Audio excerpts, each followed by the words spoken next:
भाई साहब ये देखो ड्रैगन फ्रूट का पौधा, इसमें खेती भी कर सकते हो, कोई खेती कर सकते हो आप भाई साहब।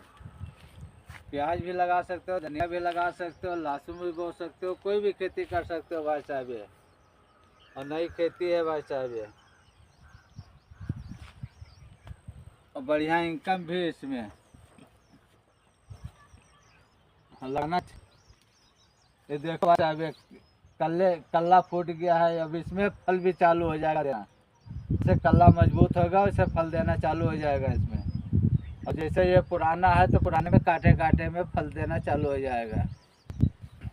और ये ड्रैगन फ्रूट का पौधा भाई साहब 78 74 86 18 88 नंबर है भैया। इस पे लगाना चाहते हो तो संपर्क कीजिए भाई साहब इस नंबर पे। ड्रैगन फ्रूट का पौधा